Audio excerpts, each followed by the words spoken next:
Hello everyone, and welcome back to my channel. I'm Dr. Eva Danial, urology and sexual health specialist, and today we're exploring something that deserves far more honest conversation than it gets: women's sexual fantasies. This isn't just about curiosity, it's about understanding a fundamental aspect of human sexuality that too often gets buried under layers of shame and silence. For generations, women have been conditioned to keep their desires quiet, to feel embarrassed about their fantasies, or to worry they'll be judged for having them at all. But here's what the research actually shows. Women's erotic imaginations are incredibly vivid, creative, and wonderfully diverse. A fascinating Canadian study revealed that women actually experience stronger arousal responses to a broader range of erotic scenarios than men do. Female desire is flexible and deeply contextual. It's emotional, sensory, and richly imaginative. In my years of clinical practice, I've heard confessions that span the entire spectrum, from tenderly romantic to boldly adventurous, and every single one has been completely, utterly normal. I remember a friend once mentioning her fascination with a very specific body modification. Let's just say I had to Google it, and what I discovered was eye-opening. The point is, women's fantasies can be surprising, layered, and deeply psychological. Once you understand that framework, female desire stops being mysterious. It becomes a language you can learn to speak. So, what are the most common fantasies that women have but rarely discuss? Let me walk you through the top 4. The first fantasy: intimacy with a stranger. According to psychologist Justin Lehmiller's comprehensive study detailed in his book Tell Me What You Want, which surveyed thousands of adults, about 64% of women have fantasized about intimate encounters with someone they don't know. Picture this: a spontaneous meeting at a hotel bar, an unexpected connection in an unfamiliar city, or a fleeting encounter where normal social rules simply dissolve. Why is this fantasy so universal? Neuroscience gives us the answer. The concept of mystery activates dopamine pathways in our brains, the same neural circuits that respond to novelty and anticipation. A stranger represents the completely unknown, a new scent, an unfamiliar voice, a different rhythm and energy. That sense of the unfamiliar creates a thrilling psychological charge. And here's what's crucial to understand. This fantasy isn't about infidelity or dissatisfaction. It's about imagination and the freedom from expectation. As relationship therapist Esther Pearl eloquently explains, eroticism thrives on novelty. Not necessarily new partners, but new experiences and perspectives. A fantasy involving a stranger allows the mind to explore unfamiliar emotional territory without the weight of real-world consequences or judgment. What's particularly interesting is how many men worry endlessly about attraction techniques, when research shows that confidence and genuine curiosity are what truly matter. You don't need rehearsed pickup lines or elaborate gestures. What creates real connection is presence. Authentic eye contact, relaxed body language, and sincere interest.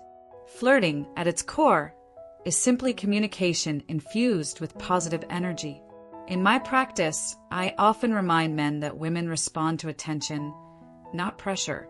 When you approach interactions with curiosity rather than agenda, you create psychological safety. And when a woman feels truly safe, she feels free to express her playful, flirtatious, even daring side. That's the foundation of genuine connection, mutual permission to be fully present with each other. The second fantasy: exploring power dynamics. Here's where things get really interesting from a psychological perspective. Roughly 65% of women report fantasizing about being in a submissive role, while 47% fantasize about being dominant. Before anyone jumps to conclusions, let me be crystal clear. These fantasies aren't about violence, degradation, or humiliation. They're about trust, emotional balance, and the intensity that comes from playing with power in a safe context. Power dynamic fantasies allow people to temporarily step outside their everyday identity and explore different aspects of themselves. For many women, especially those who carry significant responsibility in their daily lives. The idea of surrender can feel genuinely liberating. It's a break from constant decision-making, a chance to relax completely into the moment and simply experience without having to direct or control. For others, the appeal works in the opposite direction. Being dominant can feel empowering and playful, particularly within a framework of mutual respect and consent. Both scenarios offer a safe psychological space to explore control and vulnerability, which are really two sides of the same emotional coin.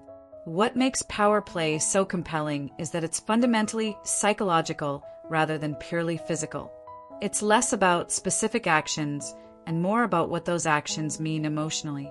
These fantasies invite deep communication, careful negotiation, and profound trust, all qualities that strengthen real-world connections too.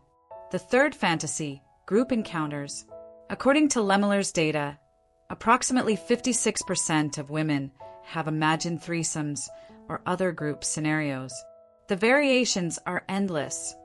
Some women picture being the center of attention, others imagine observing, and some envision their partner with another woman. About 17% of women fantasize about all-female encounters, while roughly 39% imagine mixed-gender scenarios. Here's what's important to understand. These fantasies aren't necessarily blueprints for action. They're explorations of freedom, variety, and the exhilarating feeling of being desired from multiple directions simultaneously. The psychology is actually quite straightforward. Humans are neurologically wired to crave novel sensory experiences. Variety triggers dopamine surges in the brain, creating the distinctive rush of excitement and anticipation. That chemical response can manifest powerfully in fantasy, even if the scenario never translates to reality. This isn't about betrayal or dissatisfaction. It's about the imagination's natural love of possibility and variety. The fourth fantasy, public or semi-public encounters. About 40% of women report fantasizing about intimate moments in places where discovery is possible. Think elevators, secluded beaches, parked cars, or other hidden corners of the world. This fantasy centers entirely on adrenaline and heightened awareness. The possibility of being almost seen introduces an element of risk, and risk significantly amplifies arousal. Interestingly, it's not really about being watched. It's about the acute awareness that comes from breaking routine and doing something that feels forbidden, even if only in imagination. Psychologists call this transgression arousal, the thrill of crossing an invisible social boundary. It's the same neurochemical pattern that makes adventure sports exciting. When that adrenaline response gets paired with intimacy, it becomes an incredibly powerful emotional amplifier. What these fantasies really mean. Here's the deeper truth. These fantasies aren't just about sex. They're windows into emotion, identity, and the human need for varied experiences. Fantasies about strangers often reflect a longing for escape or psychological freedom. Power dynamics express the need to feel safe while exploring surrender or control. Group scenarios mirror curiosity and the desire for variety. Public settings reflect the thrill of spontaneity and breaking routine. Each fantasy speaks to fundamental psychological needs: safety, novelty, power, connection, or excitement. And the most liberating truth? There's no such thing as a normal fantasy. They're all simply stories our brains create to explore emotional terrain. Sharing these thoughts with a partner can be genuinely transformative. Research consistently shows that couples who discuss their fantasies openly experience stronger intimacy and significantly better communication. About half of couples who've shared fantasies report that it improved their relationship. Not because they acted everything out, but because the vulnerability and honesty deepen their trust. Yet many women still find these conversations incredibly difficult. Generations of cultural conditioning have sent the message that female desire is somehow shameful or makes women less respectable. The result? Many women suppress their fantasies entirely and pretend not to have them, which often leads to emotional disconnection and frustration. I see this pattern constantly in my clinical work. Women who appear perfectly composed in their daily lives often carry rich inner worlds of unspoken desire and curiosity. They simply need a space where it feels emotionally safe to express it. When partners create that safety together, everything changes. It's perfectly okay, wonderful even, to want to be the composed, respectable person in public and passionately authentic in private. That duality isn't hypocrisy, it's being fully human. Most women want to feel both cherished and desired, respected and adventurous. These qualities coexist beautifully when trust is solid. How to start the conversation. If you want to discuss fantasies with your partner, create an environment of genuine comfort first. Choose a private, relaxed setting where you both feel safe and unhurried. You might start gently with something like, "I've been thinking about something that excites me. Would you be open to hearing about it?" Then listen actively, respond with warmth, and let curiosity guide the conversation. The goal is sharing, not shocking. These conversations don't have to be heavy or serious. They can be fun, light, and full of laughter. The essential ingredient is openness without judgment. When both partners can share desires freely, intimacy evolves from routine into genuine play. You shift from performance to authenticity, from worry to connection. Fantasies stop being guilty secrets and become stories you can enjoy exploring together. At its core, fantasy is one of the healthiest aspects of human sexuality. It keeps long-term desire vibrant and keeps the imagination flexible and engaged. Fantasies don't always reflect what someone literally wants to do. Sometimes they're simply what the brain wants to feel. They're creative, emotional, and profoundly human. So whether your fantasy involves mystery, power, adventure, or risk, remember this fundamental truth. It's completely normal.